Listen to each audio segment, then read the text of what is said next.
Okay, here we go. Chapter 21, In the Body of Christopher Creed.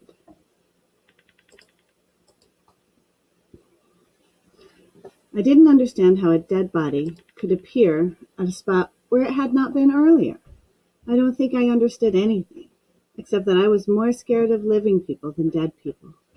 I needed dead people to help me fight living people. The back of my house shone in front of me, almost like a cartoon drawing, something that wasn't real. It's like the whole world wasn't real, except those 3 rocks. I cut across a few yards of woods until I was running up the trail to the burial ground. The psychic's voice was banging in my head like some tape I couldn't stop. You will find him shot through the head on a primitive grave, marked with 3 large rocks. He's ready. He will be seen now. Just remember, be very careful about your actions. A person's liberty is at stake. I stopped. The same trail that Allie and I took so easily in daylight lay in front of me, dense with shadows, nearly black. I stood huffing. Not Beau's liberty, it was my liberty she was talking about. Oh my God, I muttered, and new questions choked me up. How will it look if I find the body, after everything Alex just said? He thinks I know where the body is. How will it look if I say, a psychic led me to this place? People will think I'm lying. I'll wind up in jail if I find that body. I mushed tears off my eyes so I could see my way home. I turned slowly around to go back. The eyes that met mine sucked me into a hypnotic return stare. Brown eyes that burned some fire of emotions while not being threatening, begging me for something. I watched in stunned fascination as the Indian moved past me down the trail, then stopped and stared at me again. He carried the same bow and wore the same feathers in his mohawk as when I'd seen him when I was 7. But he wasn't aiming at me with that bow. He was beckoning me with it. I shut my eyes. Tori, you are messed up. You're losing it. You know it because you're seeing things again like a 7-year-old. When I opened my eyes, they were so filled up I could see only a blur ahead, but a black silhouette seemed to disappear into the burial ground. Oh, Christ, you really are losing it. I wiped my eyes and could hear a bunch of gasps and chokes, and I realized it was me, choking on hypocrites and selfish people and lies. I kept moving toward that burial ground because it was the only real place in the world. Everything else was a vapor. I turned off the path in a trance, half expecting to see the Indian on the rocks. I saw only darkness and the outline of the rocks in black. I could hardly feel my legs moving. It seemed more like the rocks were floating toward me. The sad sound of crickets rose to a moan as those rocks got closer and closer. 3 huge rocks floated up to me. When they were so close I could have kicked one, I raised the flashlight with a wrist that shook like it was broken. The light beamed slowly across the rocks in shaky flashes.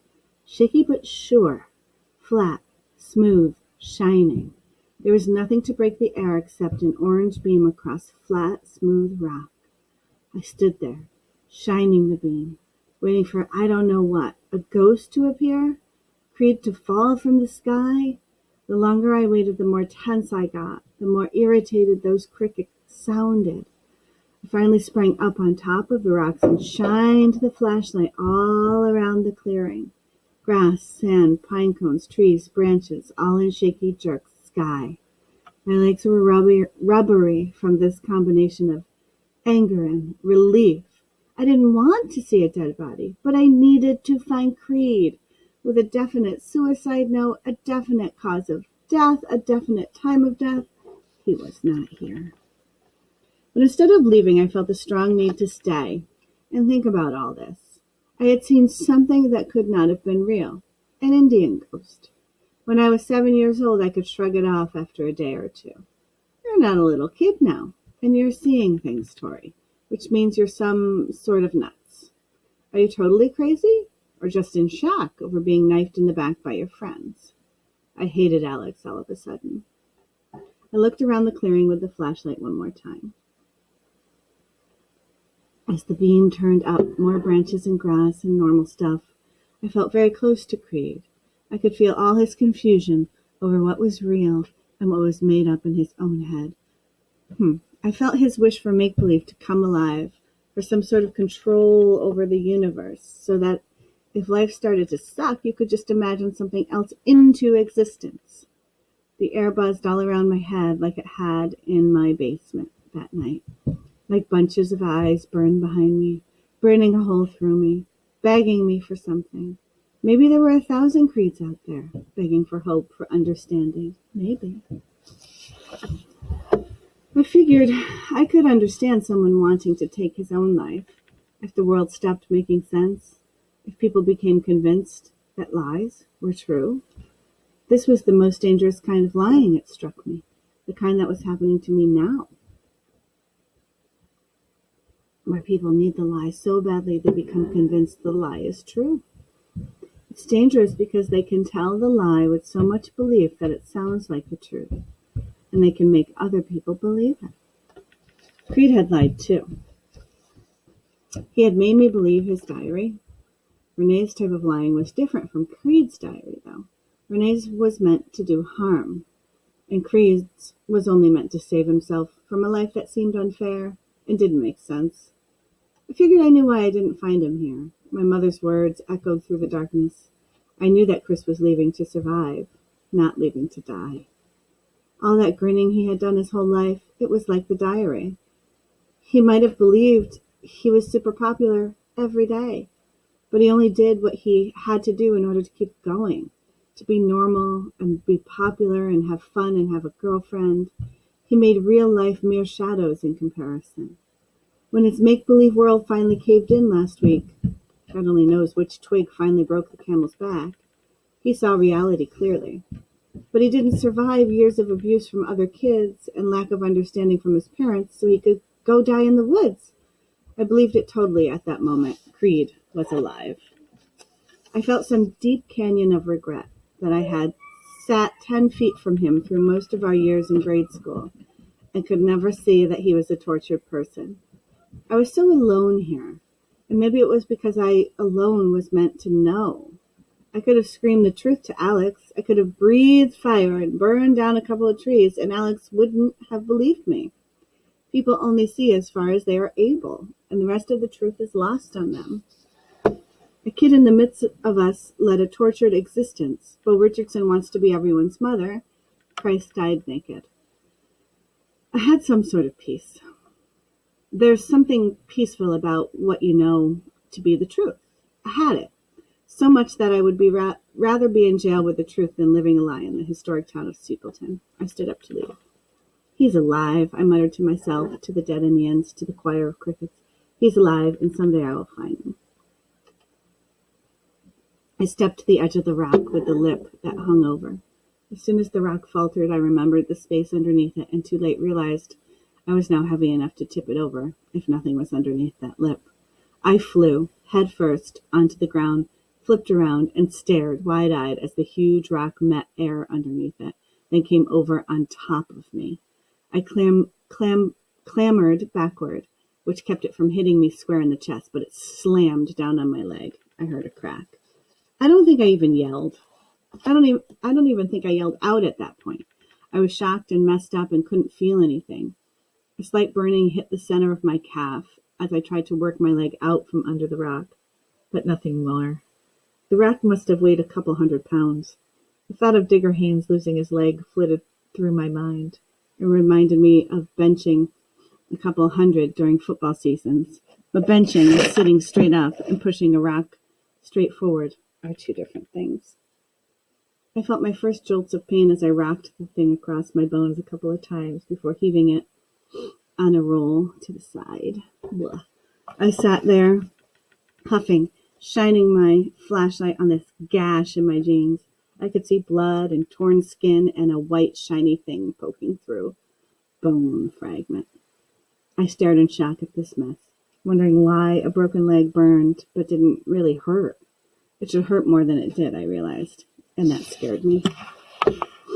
I tried slowly to get my good foot under me, and when I leaned forward, the beam of the flashlight from the other hand fell on a black hole. I gazed at this black circle that the rock had covered, no bigger than a garbage can lid. Slowly, I brought the flashlight closer and closer. I eased myself up on my good knee, gazing at this hole like my eyes were glued to it. I was hypnotized almost, feeling myself being sucked into it. I bent down very slowly but without hesitating, beyond being scared. My head penetrated the edge of the hole, and I brought the flashlight slowly in so I could see a dirt floor, maybe 4 feet below, dirt and something shiny beneath it, rock, old Indian cave. I moved the beam across the smooth wall that was maybe 30 feet away. The beam moved down to the floor, to some sort of long bundle wrapped in a reddish blanket. There was another bundle a few feet closer, and another about 10 feet from me. I froze, realizing what was in those blankets. They were wrapped with some sort of leather, crisscross ties, and covered with specks of gold, like jewelry or charms. I wished I'd paid more attention to Lenape history in school. If you entered a grave, you might feel that you were insulting the dead and making them not rest in peace. I had none of that feeling. I would have sworn there was a feeling of relief in there. I couldn't explain it, but even when a little breeze swooped down, I felt a sense of peace and only a mild ache in my leg. The breeze made a terrible groaning sound against that smooth wall, like it had not entered here in years. Before my eyes, one of those red blankets turned colors. I wondered if I was imagining it, or if the light beam from the flashlight was faulty. The blanket seemed to be turning slowly from red to brown. My heart started to bang a little, and this weird feeling began to raise the hair on my arms. I moved the light beam off the blanket to keep myself calm, and that's when I spotted a body that was not wrapped neatly in blankets, or even covered with one. It looked out of place in this shrine. There was nothing sacred about this body. Blue jeans, t-shirt, blonde hair, face turned into the rock wall, gun pointing straight up the wall. Oh, Jesus Christ, I breathed. My worst fear. Somehow I pulled myself into the hole and slithered to the ground, staring hard through the shaky beam of the flashlight. It was not like a horror movie where the body might spring out at you or come back to life. This body was dead, and it was going to stay dead and never move a muscle again. That's what horrified me the most. The finality, the stiff hardness, the unmoving whiteness of those fingertips, the look of no return. I eased over to it slowly, wondering why there was no smell of death in here. I had never smelled death, but I knew instinctively that death should smell bad. It was hard to breathe, and there didn't seem to be any smells except a slight mustiness that was making me dizzy. I shined the flashlight on the side of his face. He had on a mask, I thought at first. What looked like black tar covered everything, from his ear forward, so you couldn't even see his expression. It got very thick around the black hole above the ear. Blood. Blood turned black. I could feel my stomach heaving, and I shut my eyes. Chris, why? I moaned, and it sounded like 1,000 voices in that cave. I would have helped you. I would have. I'm sorry. The air rushed through again in a way that reminded me of the barbecue gas grill lighting, that phoom. And I actually thought I smelled the barbecue gas grill all of a sudden. My heart banged wildly, and all at once my broken bone started to burn like someone had stuck it on a spit. I started to holler in pain, but the yell stuck in my throat. Another sound, almost like crackling, made me stay quiet and listen. It sounded like the place was on fire. A scorchy smell wafted up my nostrils. I beamed the flashlight around, but the other bodies lay calm and peaceful in their brown blankets. I tried to figure out where that crackling sound was coming from, but my own pain was deadening my thoughts. I beamed the light on the wall and down until it crossed the gun and rested on Creed's hand. Before my eyes, the skin turned from white to brown to black and started to peel back like layers of burning paper. It peeled from the ends of his fingertips, flipping black almost like curling ribbon, revealing red layers that turned black, then more layers, then specks of white, his bones. The gun finally dropped and lay pointed straight at me in a pile of bones, with the black flesh still sizzling and shrinking.